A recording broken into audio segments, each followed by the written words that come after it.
Hello everyone, welcome to all in modern Gurukula. हमने geography की series start करी थी जीके में आपकी, तो उसमें हमने आपका solar system first chapter complete किया था। ठीक है, तो आज हम आपका नेक्स्ट चैप्टर देखते हैं जो बहुत ही इंपॉर्टेंट है आपके एग्जाम के लिए, that is latitude and longitude. So without a waste of a time let's start. तो अब हम आपका टॉपिक स्टार्ट करते हैं। देखिए, जैसे कि ये आपके सामने आपको अर्थ का दिख रहा होगा, ठीक है। तो इसमें देखेंगे हम आपकी कुछ लाइंस होती हैं। अगर आप ध्यान से देखें तो देखिए आपको ये कुछ खड़ी हुई लाइन दिख रही है और कुछ लेटी हुई लाइंस दिख रही हैं।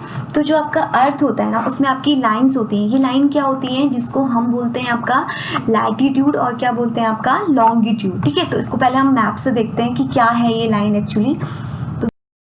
अब जैसे आप इस मैप में देखिए, इस वर्ल्ड मैप में देखिए ध्यान से, आपको दो टाइप की लाइंस दिखेंगी। देखिए कौन सी हैं, एक आपको ये खड़ी हुई लाइंस दिख रही है मैप में, और दूसरी कौन सी है आपकी लेटी हुई लाइंस। ठीक है, तो जो लेटी हुई लाइंस होती हैं इनको हम कहते हैं आपका लैटिट्यूड। क्या बोलते हैं, लैटिट्यूड। और जो खड़ी लाइंस होती हैं इसको हम क्या बोलते हैं आपका लॉन्गिट्यूड। तो याद रखना है कि आपके मैप में दो टाइप की लाइंस होती हैं, एक होती है लैटिट्यूड, दूसरी कौन सी होती है लॉन्गिट्यूड। ठीक है, तो इन लाइंस का यूज क्या होता है, ये हमें एक्चुअल टाइम बताने में, डेट बताने में, एक्चुअल प्लेस बताने में हमारी हेल्प करती है। इसलिए वर्ल्ड मैप में आपका क्या किया जाता है, लाइंस को ड्रॉ किया जाता है। ये आपकी इमेजिनरी लाइंस होती हैं, ये रियल लाइंस नहीं होती हैं। ठीक है, तो अब देखते हैं हम कि इन लाइंस का क्या यूज है। अगर हम देखें, ये लेटी हुई लाइंस है। ठीक है, तो लेटी हुई लाइन में आपको यहाँ पर दिख रही होगी, ये 0 डिग्री, ये इक्वेटर लाइन होती है। ठीक है, तो ये 0 डिग्री आपकी इक्वेटर क्या करती है, देखो ये आपको अर्थ को दो इक्वल पार्ट्स में डिवाइड करती है। अब जब ये बीच से हम लाइन अगर हम ड्रॉ कर देंगे तो आपका एक पार्ट क्या होगा, ऊपर वाला नॉर्थ, दूसरा क्या होगा नीचे वाला साउथ। तो इक्वेटर लाइन आपकी क्या करती है,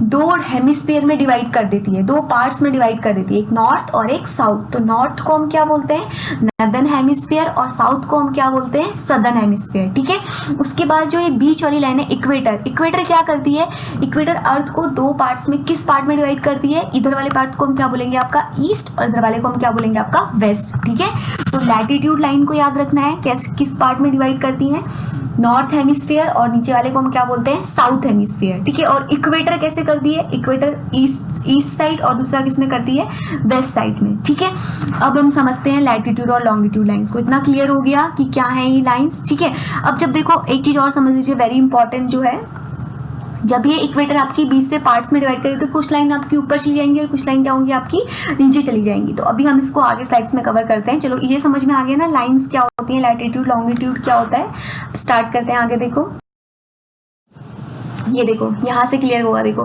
ये दिख रही है आपको लैटिट्यूड लाइंस कौन सी हैं, जो लेटी हुई हैं। ठीक है, बीच में इक्वेटर आपका क्या कर रहा है, दो पार्ट्स में डिवाइड कर रहा है। सेम यहाँ पर देखिए लॉन्गिट्यूड लाइन कौन सी है, खड़ी वाली लाइन, ये भी क्या कर रही है, देखो दो इक्वल पार्ट्स में डिवाइड करती है। ये जब करती है लैटिट्यूड तो किस में करती है, नॉर्थ में, और दूसरा किस में करती है साउथ में। तो क्या बोलेंगे नॉर्दर्न हेमिस्फीयर, सदर्न हेमिस्फीयर। ठीक है, और लॉन्गिट्यूड जो करती है, देखो ये किसमें कर रही है, ऐसे हम ये इस तरीके से करती है, खड़ी हुई लाइन है। ठीक है, तो ये कैसे करेंगे, देखो ईस्ट में, और दूसरा कौन सा है आपका वेस्ट में। क्लियर है, अब आगे समझते हैं एक एक करके लैटिट्यूड लॉन्गिट्यूड से हम इस कंसेप्ट को क्लियर करेंगे। एंड देन मैं आपको कुछ क्वेश्चंस दूंगी सॉल्व करने के लिए इससे रिलेटेड, जो आपको सॉल्व करना है और कमेंट बॉक्स में उनके आंसर्स बताने हैं। शाम कल मॉर्निंग तक मैं उसमें आंसर्स आपके डाल दूंगी, तब तक आप लोग का एक बार इसको रिवाइज करके अच्छे से देख के आप लोग को क्वेश्चन सॉल्व करने हैं। ठीक है, तो सबसे पहले हम लोग एक बार इसको समझ लेते हैं। देखिए ध्यान से इमेजिन करना। ठीक है, सबसे पहले आपको दिख रहा है एकदम ग्लोब, यहाँ पे आपको लाइंस दिख रही हैं कुछ, देखिए साफ साफ, कुछ आपको लेटी हुई लाइंस दिख रही हैं, कुछ आपको क्या दिख रही है, खड़ी लाइंस दिख रही हैं। तो जो लेटी हुई लाइंस होती हैं इनको हम क्या बोलते हैं आपका लैटिट्यूड्स, और जो खड़ी लाइंस होती हैं इसको हम क्या बोलते हैं लॉन्गिट्यूड। तो कितनी होती है लैटिट्यूड, ये इक्वेटर आपका दो इक्वल पार्ट्स में डिवाइड कर देगा, 80 लाइंस ऊपर होंगे और 80 लाइंस क्या होती हैं, 90 ऊपर से होती है और 90 कितनी होती है आपके नीचे होती हैं। ठीक है, और जो इसमें होती हैं आपकी खड़ी हुई लाइंस होती हैं, लॉन्गिट्यूड लाइंस होती हैं, ये कितनी होती हैं आपके टोटल, आप अगर एक पूरा ग्लोब देखें तो कितना होता है टोटल 360 एंगल का। ठीक है, तो इक्वेटर के ऊपर वाली जो दूसरी लाइन है आपको जो याद रखनी है, वो क्या याद रखनी है, ट्रॉपिक ऑफ कैंसर। उसके बाद जो दूसरी आपको याद रखनी है वो कौन सी रखनी है, आर्कटिक सर्कल। ये आपका कहाँ पे होगा, नॉर्दर्न साइड में। वहीं पे आप सदर्न साइड में आ जाएंगे तो ट्रॉपिक ऑफ कैंसर की जगह पे क्या होगा, tropic of capricorn. Arctic circle की जगह पे नीचे क्या होती है आपकी एंटार्कटिक सर्कल। और दूसरा क्या होगा आपका, देखो यहाँ पे नॉर्थ पोल, यहाँ पे आपका क्या होता है साउथ पोल। ठीक है, तो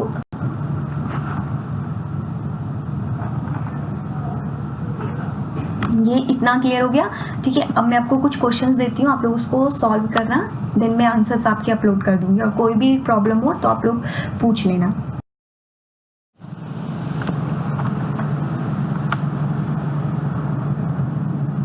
जैसे फर्स्ट क्वेश्चन अगर आप हम लोग देखें, फर्स्ट क्वेश्चन क्या है, देखिए an imaginary line that circle the earth at 0 degree latitudes is called, क्या बोलते हैं हम लोग, आपको मैंने पीछे स्लाइड में बताया है, उसको आप लोग को ऐड कर लेना है यहाँ पे, ठीक है। तो करेक्ट आंसर आप लोग बताएंगे क्या है। नेक्स्ट जैसे आपका है 90 degree north of the equator is discuss, क्या बोला जाता है इसको, ये आपको बताना है। सेम इसी तरीके से नेक्स्ट क्वेश्चन है आपका 180 डिग्री, इसका भी आप लोग आंसर। नेक्स्ट ये क्वेश्चन है आपके सामने, लैटिट्यूड लॉन्गिट्यूड लाइन क्या होती है। नेक्स्ट क्वेश्चन है आपका इक्वेटर, लैटिट्यूड्स, ठीक है। तो ये सारे क्वेश्चंस आप लोग करिए, देन कमेंट बॉक्स में मुझे आंसर्स बताइए इनके, एंड कोई भी डाउट हो तो आप लोग पूछ लीजिए, मैं नेक्स्ट लेक्चर में और अच्छे से अगर कोई दिक्कत होगी तो मैं एक्सप्लेन कर दूंगी, ठीक है।